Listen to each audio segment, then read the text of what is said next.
An extreme cautionary note that everyone should have as a frame over this whole topic is that there's a very blurred boundary between mind parasites and human vampire things and other psychological problems. Hmm. So when some people that will listen to this um, may have all kinds of other neurotic patterns and will now try and project all that personal darkness that they haven't integrated onto parasites. Oh, I'm crazy, I'm depressed because of parasites. Hmm. This I don't get along with people because of mind parasites. It'll be like sort of a blame it on the devil type of thing. Hmm. And so we have to be very careful about that because it takes some real discernment skills to know where mind parasites may begin and regular human psychological problems leave off. And the boundary between them, if mind parasites exist, is blurred anyway. So it's Hmm. very tricky. And it becomes very tricky in the case of the human parasites because we have on a spectrum, we have um, the conventional version of human parasites, which are totally well evidenced and we can all see it work and nobody could possibly deny. And we can just call those versions energy sappers. So like Hmm. this is the person at a party who wants to hold on to your attention more than you want to give it.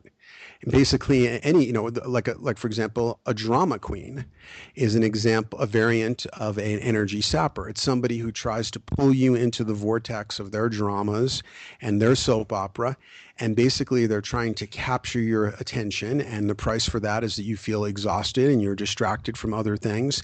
And they can never be quite filled up because Hmm. these are people who want attention and other people's energy in a way that never seems to satiate them. They just want more and more of it. So this is like a certain type of high maintenance, energy sapper type of person. And I give examples of this. There's an essay on my site called Energy Sappers, and I talk about a couple of people I've met who are just, um, created huge social friction for themselves and for others, especially by their energy sapper approach. Like one strategy for an energy sapper is they'll take somebody who has knowledge about things, somebody like myself, and then they'll just start asking a series of totally basic questions. And of course, if you're like a former school teacher like me, you'll tend to feel obliged to keep answering these. And really, they're not interested in the content. They're just getting you talking and getting your energy directed and attention directed at them. So that's one side of the spectrum where we have human beings clearly acting as parasites. And of course, a whole nother vast subject is in the financial sphere, where there's a disproportionate number of psychopaths. And I get into this in an essay on my site called Foxes and Reptiles, Psychopathy and the Financial Meltdown. That a key parasitism that's going on, a human parasitism, is that people who lack conscience and are psychopaths or what I call situational psychopaths go into high finance and they can feed off of our energy through financial manipulation, which is a very efficient way to do it after all, since money is just the social consensus version of energy. Hmm. And we have people, so we have people in very conventional ways acting as parasites. And then those same people could also be moving to the other spectrum, people who are themselves the host of other forms of energy parasites of a more unseen kind that can then use this human vessel, um, to as a way to uh, provide their own parasitic nourishment. And there's lots of parallels for this in the biological world. There's a popular book on parasites called Parasite Rex that gives many examples of parasites that will take over a much more complex organism and get it to do something else that then allows the parasite to move on to its next life cycle or to feed it in some other way. So it's not at all surprising that a host parasite, so for example, rabies will get an animal to go into a fit where it will bite other animals, thereby opening a vector for the parasite to spread to other organisms. So one version of the human vampire would be, and this is suggested in the first story I tell about, encounter with a vampire in my essay, Mind Parasites, Energy Parasites, and Vampires,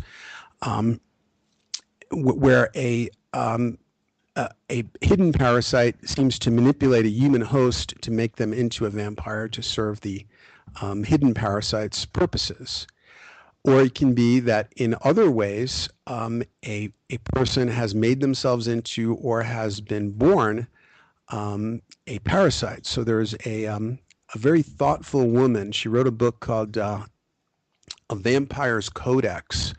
I can't think of her name right now. It's French sounding. Michelle Boulanger is the author.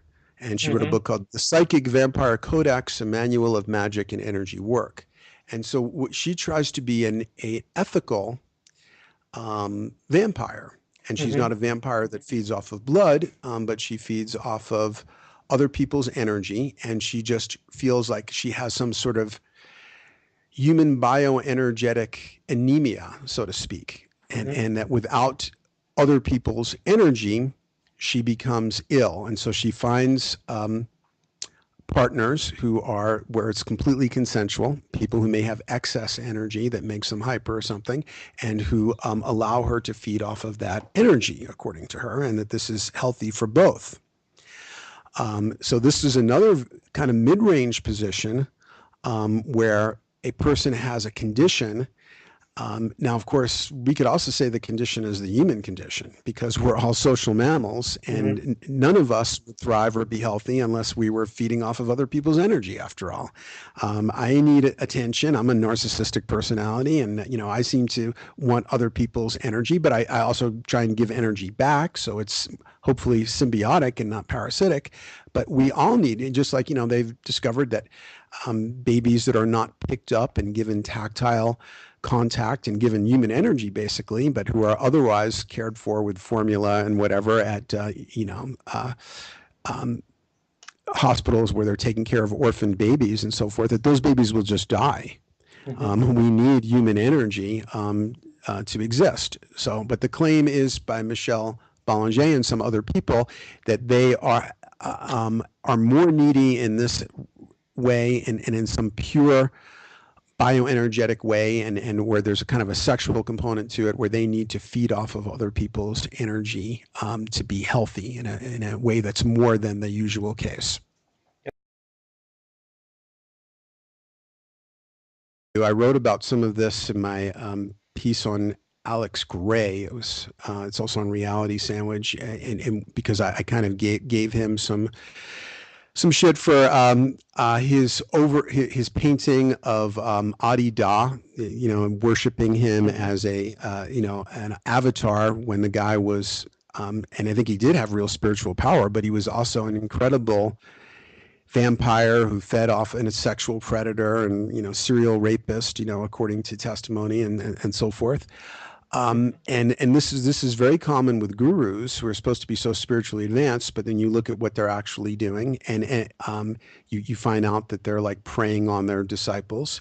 And then even in the less dramatic cases, I wrote about, for example, in something I wrote about Burning Man, based on my first experience there. It's called Incendiary Person in a High Desert Carnival. And I gave the example of like a yoga teacher that I ran into who was like inviting young women to do partner yoga with him, where he was like doing these acrobatic sexy stunts and was obviously like narcissistically getting off on this. I called him a yoga parasite or something. And it was obvious like what he really had in mind. And he would have loved to have had like a giant mirror present so he could see himself put these, supposedly helping them to stretch, these young women in these acrobatic poses, and he wasn't inviting middle-aged women or guys to do this yoga work and so forth. And so you definitely have human parasites, and this comes up also in the literature about psychopaths, will often there's a disproportionate number of psychopaths, it seems, in high finance, but also in other fields where there's a lot of energy being transacted, and they may also like to put themselves into positions of religious or spiritual power, because for one thing, if somebody is a member of your sect or cult, then you tend to trust them because they're part of a system that you're part of. But also that can be used as the camouflage for what's really a vampiric agenda, like in those cases that you've observed as well. Mhm. So it serves many purposes to be in that mode. But I also think that energy vampirism and energy sappers are on the rise compared to many other cultures because of modern themes of alienation. It's just like you said that plants get along better when they're in a diverse group with other plants, and also like the saying that takes a whole village to raise a child. Mhm. Only what's happened is that more and more people are living alone than ever before. Fewer and fewer people feel part of a real community. That like maybe they hung out with people in high school, then they went to college with a different group of people, then they got 10 different jobs in different locations, and the people that they're actually hanging out with they may have only known for a few months or something at this point. So people become, and then people as they get older just tend to become shut-ins and just be by themselves and have few connections. So because people are not getting the nourishment they need from real communities, and even modern romantic relationships tend to be based on mutual advantage, which is really just no better than the honor that exists between thieves. It's just something, right now I rub your back, you rub my back because it feels good right now. But maybe 2 weeks from now, somebody hotter comes along, and I'm just a free agent, so I just move on to somebody else, or they move on to somebody else. And so, Mhm. therefore, people are not getting the deeper nourishment of other people's energy, of people who really care about them and have seen them for a large slice of their life to know their full context. And so they become like hungry ghosts. They become ever more hungry for whatever kind of attention they can get. And because the attention that they do get, maybe sleeping around or whatever, is of an insubstantial sort and doesn't really have the depth, that they really need, then it's just like if you eat junk food, you're never really, you're always kind of hungry because you're malnourished, even if you're getting fat. Mhm. And so I think that that's part of why this phenomenon is increasing.